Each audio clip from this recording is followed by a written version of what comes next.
everyone, DPX here. Welcome back to another TV review, series review, whatever you want to call it. Today I'm reviewing Ahsoka.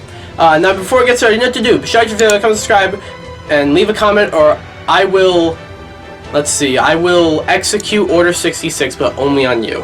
So Ahsoka was a show that I was intrigued by, you know. I am very lenient towards Star Wars. You know, a lot of people are kind of Star Warsed out, you know, feeling Star Wars fatigue, and yet there's been so much Star Wars, but I've been a bit lenient towards Star Wars, if I'm going to be honest. Because, in my opinion, when Star Wars is, like, peak, it is peak, if you know what I mean. Even, like, you know, when we get a whole bunch of shows just thrown all out, you get a fucking masterpiece like Andor. You get a fun time like the first 2 seasons of The Mandalorian, you know. I even liked Obi-Wan, you know what I mean? So, what did I think of Ahsoka? It's a bit divisive, this show. On the one hand, you have people calling it like unforgivable, garbage, boring, you know, incomprehensible, and other people praising it like it's the second coming of God. I feel like I'm in the middle. I enjoyed the show, but it's not perfect. First off, I think getting a look at Ahsoka, like having a show about her, but like in this stage of life, I think is interesting. I would have liked to know a little bit more about what happened with her in between Revenge of this, or not, like Clone Wars, not Revenge of the Sith, Clone Wars, and now, like, I know she appeared in Rebels, and she also appeared in Mandalorian, which I believe takes place before this. But I would have liked to know maybe a little bit of what happened with her, like maybe during the original trilogy. It was cool to follow her, and of course Rosario Dawson as Ahsoka is like 11 out of 10 casting. What I do like is this is kind of Rebels season 4, you know, and I enjoyed Rebels. I didn't watch it nearly as much as I did the Clone Wars. You know, I feel like it came out during a time where I wasn't like really that much into Star Wars. It was like it wasn't too long before Force Awakens came out, which really like got me excited about Star Wars again after a while. But it was a little bit before that, you know. So I didn't watch Rebels that much.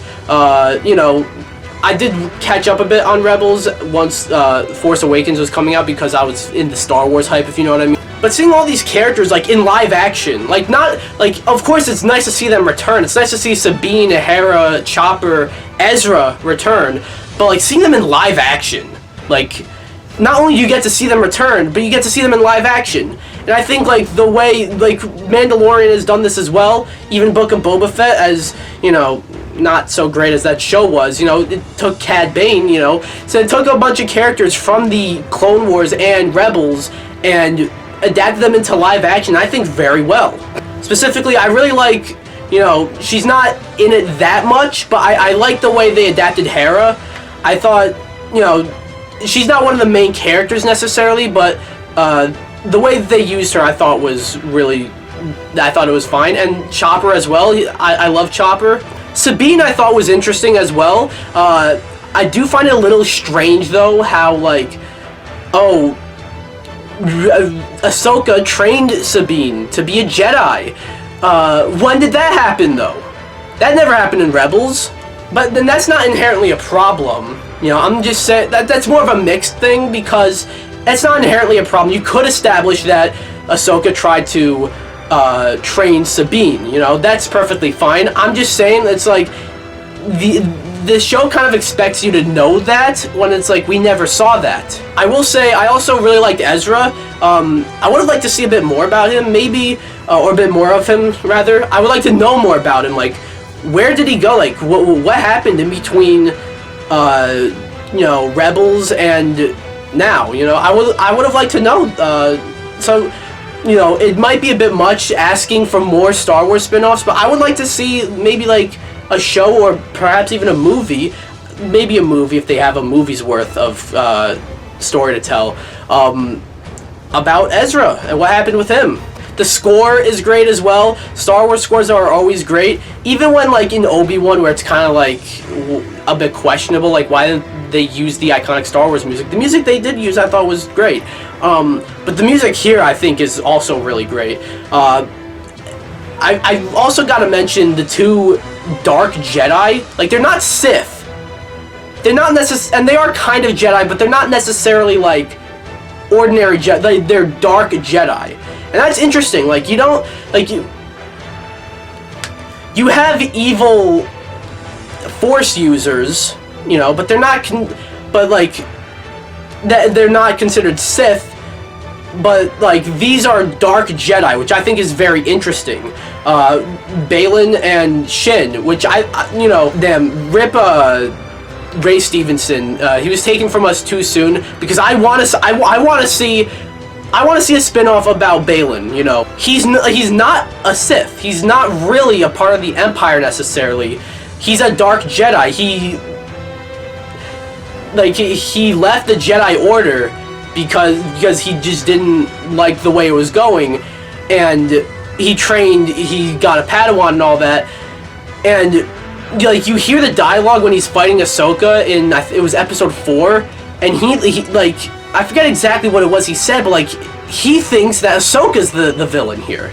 He thinks that he's the hero. Like, every villain is the hero of their own story, of course, yeah, but, like, it was like he legitimately believes that, like, Ahsoka is the villain, which I thought that was very interesting. I found it a little strange that each of the Padawans, you know, or the Dark Jedi, you know, Shin and Baylan, like, we saw them for one shot, for like 2 seconds each in the finale, and that's it. I found that a little odd. Also really like Thrawn. It was nice to see Thrawn finally here. Not Mads Mikkelsen, Lars Mikkelsen plays Thrawn perfectly, and they're definitely setting him up as a more of a major threat. You know, this Dave Filoni Mandoverse movie that's gonna, you know, wrap up. It's gonna tie together all these Star Wars shows that they're doing. I'm pretty sure Thrawn's gonna be the main bad guy, and he kind of wins at the end, which I think is interesting. And of course, that episode where Ahsoka is, like, in that vision and we see Anakin come back, I think it's great. That's probably the best episode of this whole season. And, you know, it didn't feel, it felt a little bit like fan service, if I'm going to be honest, actually, but it also, like, progressed the story. It felt kind of needed, you know what I mean? And there are some characters in here that do feel like fan service. Like, C-3PO shows up for like 2 seconds, you know? Mon Mothma's here, and, you know, her inclusion in Andor, I thought was, you know, she's one of the main characters in Andor. In here, it kind of just feels like, yeah, you guys know Mon Mothma, you know? Yeah. There's some other stuff that I didn't quite like, though, you know? It has some issues that Obi-Wan had, specifically, like, so Sabine got stabbed with the lightsaber, and she's just fine. Like, remember in Phantom Menace where Qui-Gon and Obi-Wan are, like, trying to, they stab the door with the lightsaber, and you, like, it's like bubbly, you know? Like, that's how, just, I don't know what the word is, but, like, that's how deadly a lightsaber is. It just makes the door, like, metal, just bubble, you know what I mean? Similarly, like, with, you know, Baylan kind of just knew that, oh, Anakin Skywalker is Darth Vader. It's like, why and how do you know that? And also in the first few episodes, there's some really questionable writing. Specifically the scene where, like, Hera is trying to ask permission to investigate something. If you're a cop, like, let's equate this to real life. If you're a cop and you want to investigate something, you don't fucking ask the president to do that. Unless, I guess maybe if it's, like, something, some cases, sure, but, like, you don't ask the president. You know, that's basically what happened here.